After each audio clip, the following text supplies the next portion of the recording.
Halo teman-teman semua, kembali lagi bersama saya di channel Share Shorts Indonesia.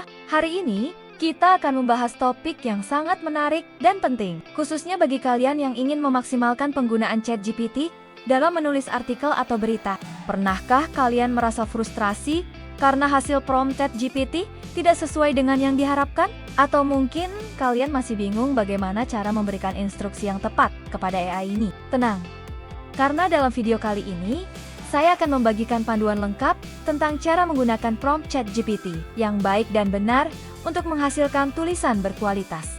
Pertama-tama, kita perlu memahami bahwa ChatGPT adalah seperti asisten virtual yang membutuhkan instruksi yang jelas dan spesifik. Bayangkan kalian sedang memberikan arahan kepada seorang rekan kerja baru.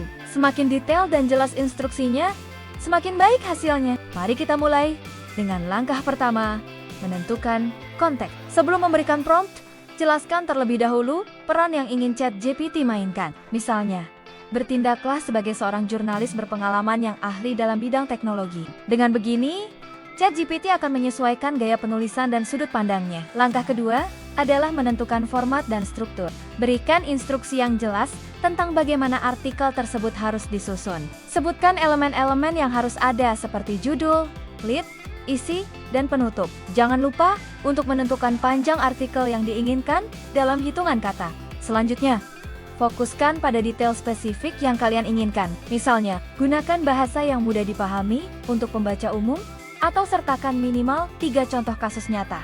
Semakin spesifik permintaan kalian, semakin tepat hasil yang akan diberikan oleh ChatGPT. Yang sering dilupakan adalah pentingnya menentukan ton dan gaya bahasa. Apakah kalian ingin artikel yang formal dan serius, atau lebih santai dan konversasional? Sebutkan dengan jelas dalam prompt kalian. Jangan lupa untuk meminta ChatGPT menyertakan data dan statistik terkini. Namun perlu diingat, ChatGPT memiliki batasan pengetahuan. Jadi, selalu verifikasi data yang diberikan dengan sumber terpercaya lainnya.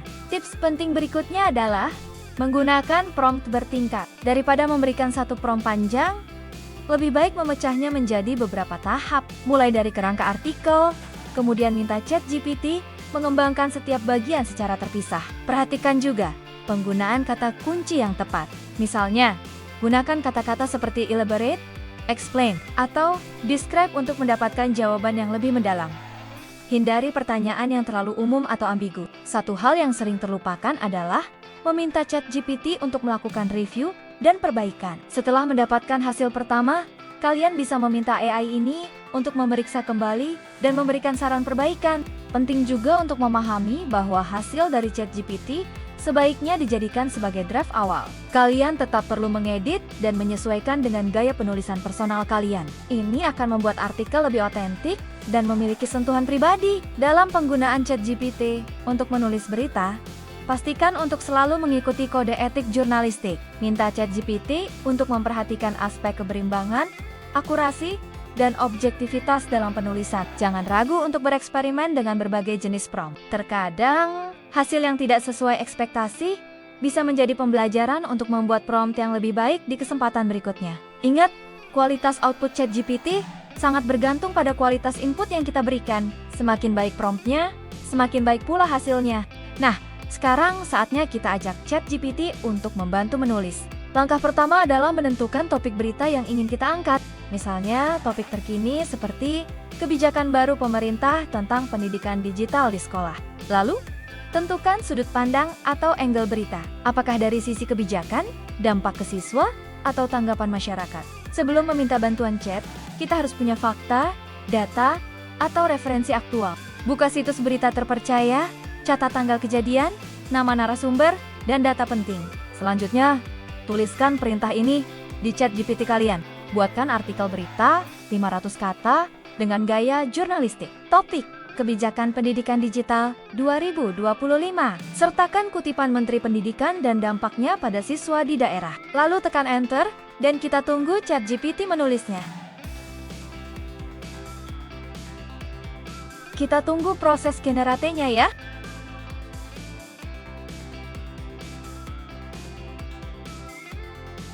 ChatGPT telah membuat artikel seperti yang kita inginkan. Kita tunggu hingga selesai ya.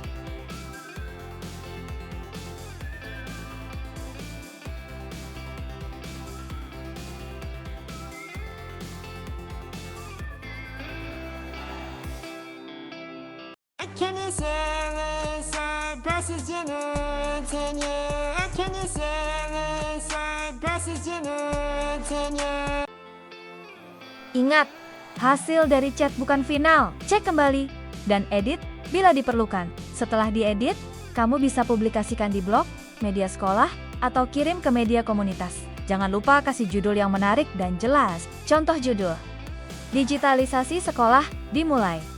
Kebijakan Pendidikan 2025 resmi berlaku. Nah, itu dia teman-teman. Langkah-langkah menggunakan prompt ChatGPT yang baik dan benar dalam penulisan berita atau artikel. Semoga tips ini bermanfaat dan bisa membantu kalian menghasilkan tulisan yang lebih berkualitas.